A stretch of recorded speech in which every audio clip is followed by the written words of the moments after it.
Hello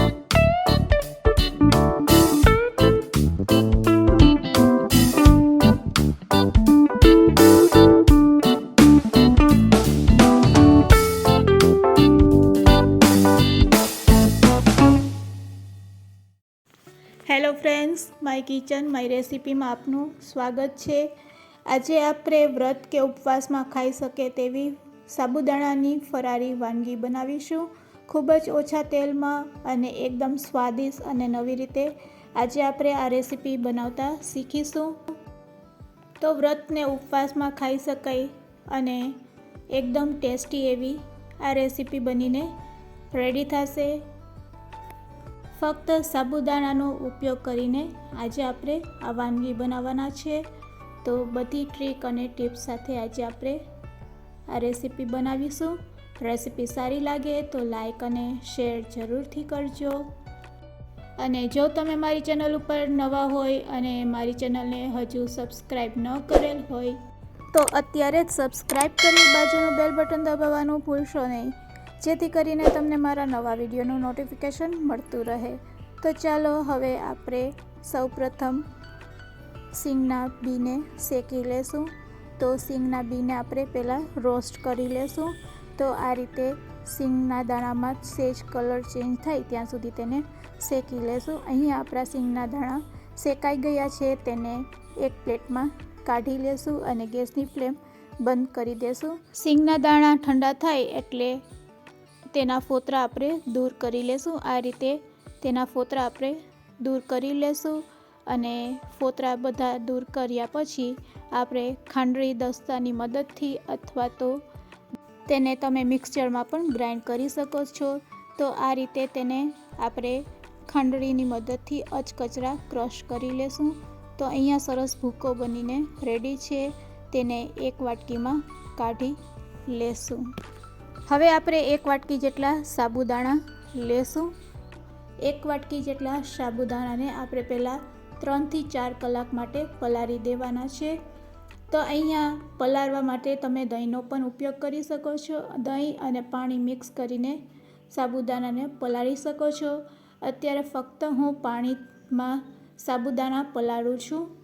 આ રીતે તેને પાણીમાં મિક્સ કરી અને 3 થી 4 કલાક આ રીતે ઢાંકીને રેસ્ટ આપીશું। 3 થી 4 કલાક પછી તમે જોઈ શકો છો સાબુદાણાનો દાણો એકદમ ફૂલી ગયો છે અને સાબુદાણામાં બિલકુલ પાણી રહ્યું નથી। તો જો થોડું ઘણું પાણી હોય તો તેને પણ તમારે દૂર કરી લેવાનું। હવે આપણે તેને બોઇલ કરવાના છે, તો તેને આપણે એક વાસણમાં પહેલાં લઈ લેશું। તો જે વાસણમાં આપણે બોઇલ કરશું તે જ વાસણમાં તેને આ રીતે પહેલાં બધા સાબુદાણાને લઈ લેશું અને પછી તેને આપણે બાફી લેશું। તો હવે ગેસની ફ્લેમ આપણે ચાલુ કરશું અને સ્ટીમરમાં થોડું પાણી ગરમ કરશું। આ રીતે એક સ્ટેન્ડ રાખી દેવાનું અને આપણે તપેલીને તેના ઉપર સેટ કરી દેશું। હવે આપણે મીડિયમ ટુ હાઈ ફ્લેમ ઉપર આ રીતે તેને ઢાંકી અને 10 મિનિટ માટે થવા દેશું। 10 મિનિટ પછી આપણે ચેક કરશું। તો 10 મિનિટ થઈ ગઈ છે, હવે આપણે ચેક કરી લઈએ। તો 10 મિનિટ પછી આપણે જોઈ શકીએ છીએ આપણા સાબુદાણા સરસ ફૂલી ગયા છે અને એકદમ તમે જોઈ શકો છો દાણાનો કલર ચેન્જ થઈ ગયો છે। હવે બસ આપણે તેને એક પ્લેટમાં લઈ તેને ઠંડા કરી લેશું। તો 5 મિનિટમાં તે ઠંડા થઈ જશે અને પછી તેમાં આપણે બધા ઇન્ગ્રીડિયન્ટ્સ એડ કરશું।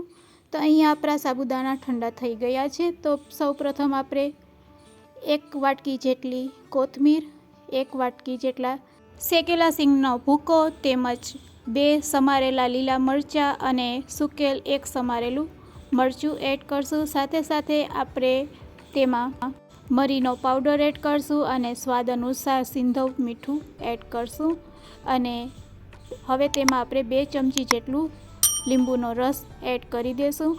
જો તમે દહીંમાં પલાળેલ હોય તો તમારે લીંબુનો રસ સ્કીપ કરી નાખવાનો। હવે આપણે તેમાં 2 ચમચી જેટલું રાજગરાનો લોટ એડ કરશું બાઇન્ડિંગ માટે અને પછી બધી વસ્તુને સારી રીતે હાથેથી આ રીતે મિક્સ કરી લેશું। તો અહીંયા આપણું મિશ્ર છે એ રેડી છે।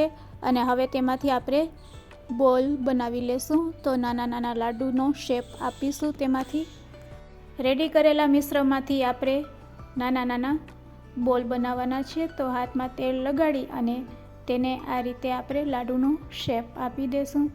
બધા મિશ્રણમાંથી આપણે આ રીતે મીડિયમ સાઇઝના લાડુ બનાવીશું. આજે આપણે અપ્પમ પેનની મદદથી તેને બનાવીશું. જો તમારી પાસે અપ્પમ પેન ન હોય તો તમે તેને આ રીતે મિશ્રણને ટીકીનો શેપ આપી સેલો ફ્રાય પણ કરી શકો છો. તો આજે આપણે અપ્પમ પેનમાં તેને બનાવવાના છે. તો રેડી છે આપણા નાના નાના બોલ્સ. તો હવે ગેસની ફ્લેમ ચાલુ કરી અને આપણે અપ્પમને ગરમ કરી લેશું અને તેમાં આપણે થોડું તેલ એડ કરીશું. તો અહીંયા આપણે ખૂબ જ ઓછા તેલમાં આ રેસીપી આપણે બનાવી શકશું. તો હેલ્ધી એવી રેસીપી પણ બનીને રેડી થશે. ખૂબ જ ટેસ્ટી અને હેલ્ધી એવી આપણે આજે વ્રતની રેસીપી બનાવી રહ્યા છીએ. તો આ રીતે આપણે બધા લાડુને તેમાં સેટ કરી દેશું અને તેને ઢાંકી દેશું. એકાદ મિનિટ માટે તેને મીડિયમ ટુ લો ફ્લેમ ઉપર આ રીતે થવા દેશું અને પછી 2 મિનિટ પછી તેને ચેક કરી લેશું. તો 2 મિનિટ થઈ ગઈ છે. તો હવે તેને ઓપન કરી લેશું અને આ રીતે તેને પલટાવી લેશું. તો એક બાજુ આપણા સરસ સાબુદાણાની વાનગી છે પાકીને રેડી છે. તો હવે બીજી બાજુ પણ તેને આ રીતે પકાવી લેશું. ફરીથી આપણે લીડને ઢાંકી દેશું અને 2 મિનિટ માટે તેને થવા દેશું. તો અહીંયા 2 મિનિટ થઈ ગઈ છે. હવે આપણે તેને ચેક કરી લેશું. તો રેડી છે સાબુદાણાની નવી જ વાનગી અપ્પમમાં રેડી થયેલી. હવે ગેસની ફ્લેમને આપણે બંધ કરી દેશું. ખૂબ જ ટેસ્ટી એવી આ વાનગી બનીને રેડી થાય છે. તમે ક્યારેય ન બનાવેલ હોય તો એકવાર જરૂરથી ટ્રાય કરજો.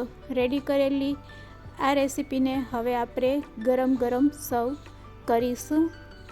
તો અહીંયા નવી જ રેસીપી બનીને રેડી છે. વ્રત કે ઉપવાસમાં ખાઈ શકાય તેવી તેને આપણે ટમેટો કેચઅપ સાથે સર્વ કરીશું. આજની આ રેસીપી કેવી લાગી તે મને કમેન્ટ્સમાં જરૂરથી કહેજો અને રેસીપી સારી લાગી હોય તો શેર કરવાનું ભૂલતા નહીં. Thanks for watching.